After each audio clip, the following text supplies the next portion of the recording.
What were you both up to, sneaking away in the middle of the funeral? Despite my angry shout, my son and his wife just smirked. We couldn't stay at the funeral. We had to prepare for our move, they said. Upon closer inspection, I noticed the furniture had been swapped with theirs, and my belongings were piled up haphazardly near the entrance. What's going on? I asked, facing their astonished expressions. Starting today, we'll be living in this house. It would be best if you, mother-in-law, went to a nursing home or something, Lisa said with a grin. Are you serious? I couldn't believe what I was hearing. Yes, of course we're serious. Please retire and make way for us, old lady, my son added. I was shocked that they would do such a thing on the day of the funeral. But I quickly composed myself. Fine then, do as you please, I told Lisa with a forced smile. It seemed my son and his wife had completely forgotten something important. My name is Susan. I turned 51 this year. My pride and joy is my son, William. He's been kind-hearted since he was a child, and he grew up to be a fine young man who cares for his parents. After graduating from college, William got a job in a company in New York City, but for the first few years he was assigned to work in Nebraska. It was lonely to be apart from William, but for his growth, my husband and I saw him off with smiles. Mom, are you and Dad doing well? William would call frequently. No health problems, he'd ask. At first, William, who had started living alone in a new place, called us frequently. Yes, your father and I are both fine. How about you, William? Are you eating well? Is work not too busy? I'd respond. I'm all right. Well, I eat out a lot, but I think of your cooking and pay attention to my nutrition. I want to eat your home-cooked meals, but I'll do my best here until I get used to work, William would assure us. My husband and I were relieved to hear our son's enthusiasm for his new job. But after a few months, William stopped contacting us as often. He could at least tell us if he's coming home for the holidays, even by the end of the year, I think. But he hadn't contacted us and didn't even reply to our emails. So in frustration, I called William's cell phone. Hello. A woman with an unfamiliar voice answered. Is this William's cell phone? I asked. Yeah, but are you a friend of Liam's? The woman replied. Liam. I was puzzled by the name. I heard William's voice in the background. Lisa, who are you talking to? Then Lisa, called by that name, answers William so that I can hear. Hello, William finally answered the phone. Oh, Mom, what's up? Instead of scolding the woman who insulted me, William coldly replied. Confused, I responded. Well, I was worried because you never contacted us. Are you coming home for Christmas? And is the girl who answered the phone earlier your girlfriend? Piss off, William said, using a word I had never heard him use before. What? I was shocked. I said you're pissing me off. Stop interfering in my life. It's so irritating, William yelled before hanging up. There was a time during his teenage years when he became cold, but I never imagined he would suddenly become so rude after becoming an adult. I stood there dumbfounded with the phone in my hand. Seeing my expression, my husband worriedly asked, What's wrong? Did you talk to William? I shared with my husband about the rude woman on the phone and how William had told me to piss off. Maybe it's her influence or maybe it's just him growing up. Let's leave him be for now, my husband suggested. Taking his advice, I restrained myself from contacting William. A year later, with almost no contact from William, he suddenly finished his rural assignment and called to say he was coming back to New York. As we waited for him at home, there was an unfamiliar woman standing beside our son whom we hadn't seen before. William, who is this? I asked. It's Lisa. I'm marrying her, William replied casually. My husband and I were surprised by William's words and looked at the woman, but Lisa didn't greet us and just talked to William. Is this your parents' house? It looks so old-fashioned and uncool, she remarked. Upon hearing her voice, I suddenly realized that she was the woman who had answered my phone call a year ago. When I gave my husband a pleading look, he immediately understood and asked Lisa, Seriously, Lisa, how long have you been dating our son? Huh, I don't remember. Are you the type who cares about how many years you've been dating, mister? Hilarious for an old man, she retorted. My husband, who had been polite to Lisa, was left with his mouth hanging open at her response. Instead of scolding her for her words, William just laughed along with her. "This isn't going to work out," my husband muttered, just loud enough for me to hear. I couldn't agree more.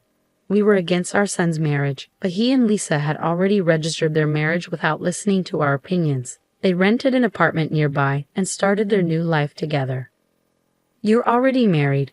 What about the wedding ceremony?" I couldn't help but wonder. Shocked by the news, I asked William, "We don't really need a ceremony. Lisa thinks it's a waste of money," he replied. Despite living in a pricey rental apartment, William and Lisa often came to our house for dinner, claiming they didn't have enough money.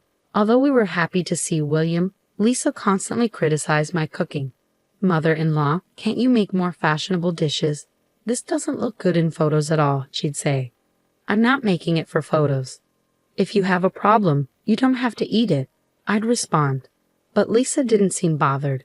After a year, William started to become more like Lisa, and he would insult us every time he visited.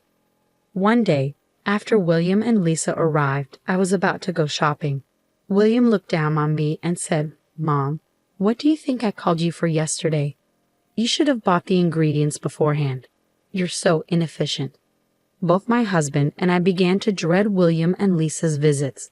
Amidst this, I received even worse news. My husband was diagnosed with cancer. The doctor told us he had only 6 months left to live. Surprisingly, William and Lisa visited my husband in the hospital, perhaps concerned about his condition. After some conversation, they quickly left the room. I hurried to catch up with them to express my gratitude, but I overheard their conversation in the hallway. "Your father is in a private room, huh? Isn't that expensive? What a waste of money." Yeah, I thought the same thing. It's not like he's going to survive anyway, so the treatment costs are pointless. It's stupid to spend money on someone who's going to die anyway.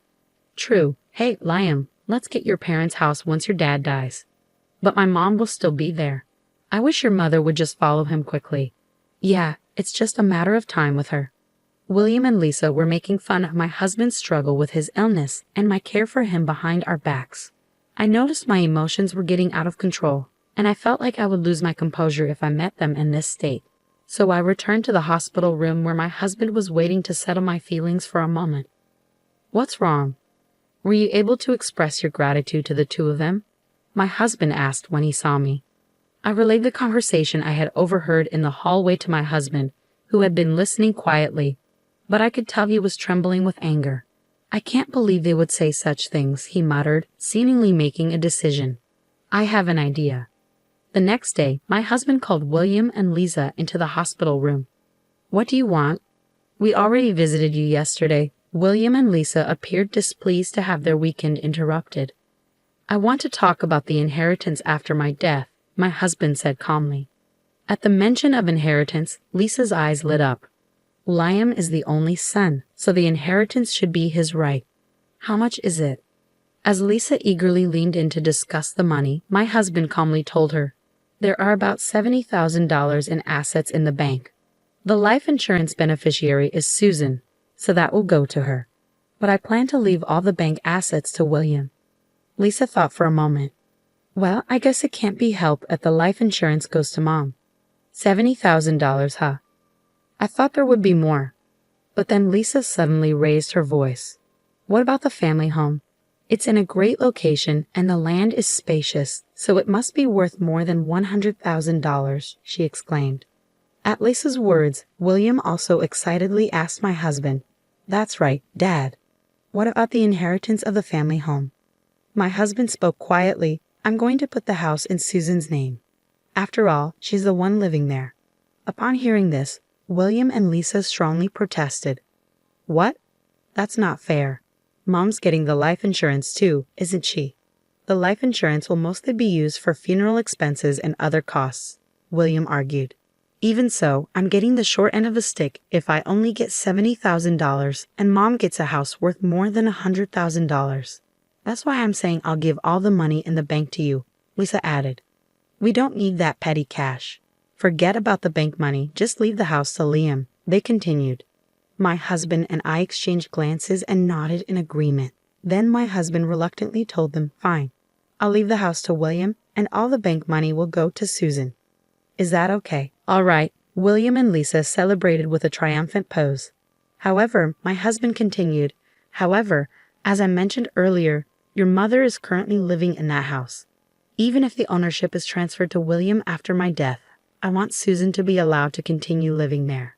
William and Lisa brushed off my husband's words in their excitement about obtaining the house. To make sure they understood, my husband reiterated the condition.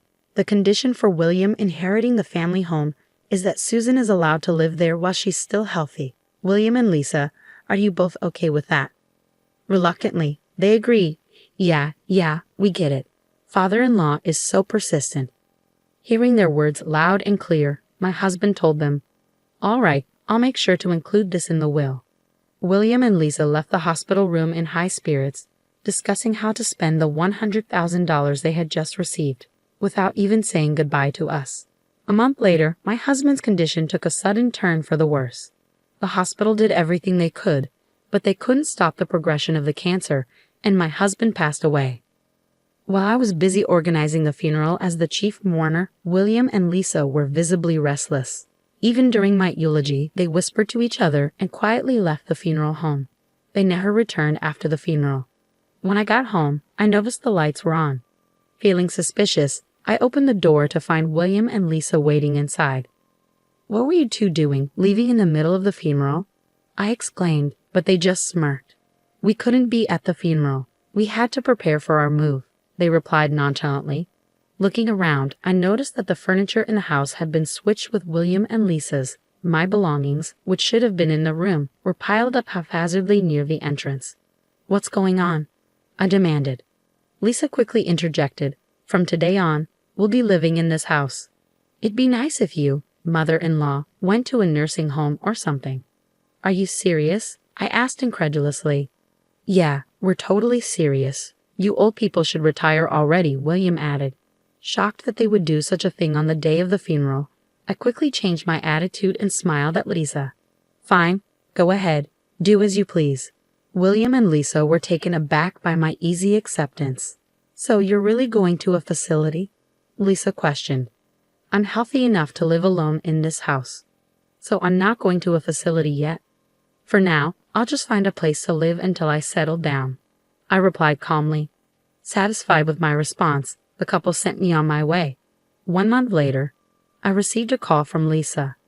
"Mother-in-law," she said urgently, "a lawyer just called and said that the house isn't under Liam's name but yours. What's going on?" "Well, about that," I began, explaining to Lisa about the conditional my husband had discussed with both of them. "He told you both that the house would be under William's name as long as I was able to continue living there. Now that you mention it, he did say something like that to make sure there was no confusion later on. My husband made sure to include that in his will. He should have told you in the hospital room. But that doesn't mean we have to give it back. Under a conditional will, if the conditions aren't met, you lose the right to inherit," Lisa retorted. "The moment you kicked me out of the house, you lost the right to inherit it," I replied firmly, recalling the conversation I had with my husband in the hospital room. I was furious that they had called my husband as good as dead. My husband was also quite angry at the two of them, making comments that seemed to wish for my early death. However, I had a faint hope that if I died and left William alone, he might revert back to his kind self. If I could continue to live peacefully in our home, even after my husband's death, I was willing to let the ownership of the house go to our son. So I held on to that glimmer of hope. I had also hoped that your hearts would change with my husband's death, which is why I agreed to his proposal. The conditional will was your last chance. I mean, you anticipated this might happen," Lisa conceded. "I didn't want to, but you two kicked me out on the very day of the funeral," I reminded her. "I never thought you'd treat your parents so carelessly, but thanks to that, I've made up my mind," I declared firmly. "Made up your mind to do what?" Lisa retorted angrily. "To kick you two out of that house and cut ties with you," I responded, my tone unwavering. "Well, we won't accept that. This house is ours. We're not going anywhere," Lisa continued defiantly. "Liam knows a lawyer, you know. We'll have him do something about it." I knew it was too late for Lisa's struggles to change anything. I simply told her, "Do as you please," and hung up the phone. The next day, I was called to a cafe by William and Lisa.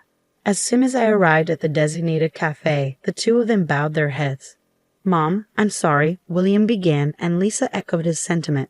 "Mother-in-law, I apologize." William, who had heard everything from Lisa, consulted with a lawyer he knew and was told that the will was legally binding. He was also explained that since he had broken the conditions, he no longer had any ownership of the family home.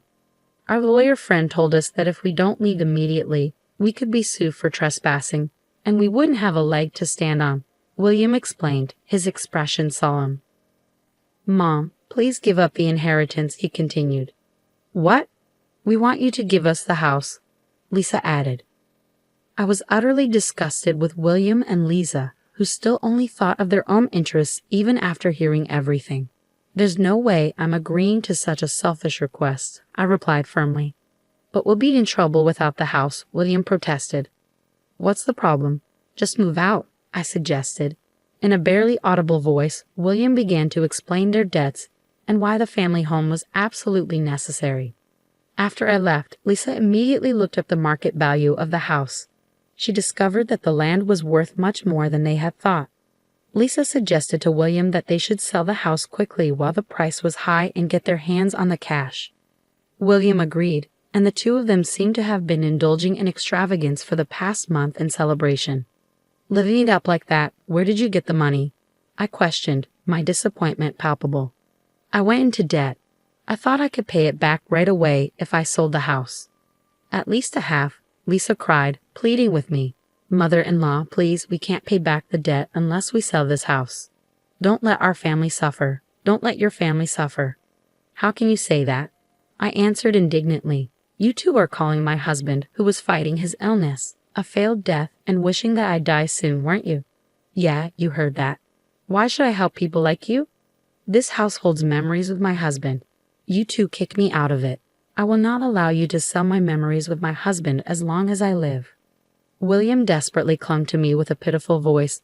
"Then give me the money from the bank. I'll use it to pay off the debt." "Huh? Weren't you the ones who said you didn't want that dirty money?" I retorted. "Don't you get that you don't have the right to take that cash anymore?" Damn it, if Lisa hadn't said anything unnecessary, we'd have the cash by now. Lisa lashed out at Liam, who regretted his actions. "Excuse me, Liam, you were happy when you heard you'd get the house too. He's your father, so do something about it." "It's your fault, so you do something about it," I calmly told the two who started fighting. "If you're going to have a marital fight, do it later." Just as Liam's lawyer friend said, "I'll sue you for trespassing if you don't leave right away," they stopped arguing and hurried back to their house. They then packed their belongings and left in a rush. Afterward, the two searched for a new home, but with their debt, the only place they could rent was a run-down apartment that looked like it was about to collapse. Because they borrowed as much money as they could without worrying about the interest, planning to pay it back quickly, their debt just grew larger. Even though they were working, it seemed like it would be a long time before they could fully pay it off. I returned to my own home after a month with everything going as planned with my late husband. It was unexpected that my son and his wife tried to sell our home and ended up squandering money and going into debt. But everything else went according to plan. It might have been an expensive lesson for William and Lisa, but it was a good opportunity for them to reflect on their actions. Finally, living a peaceful life in this house filled with memories of my husband was the happiest thing for me. I'm sure my husband is watching over me from heaven.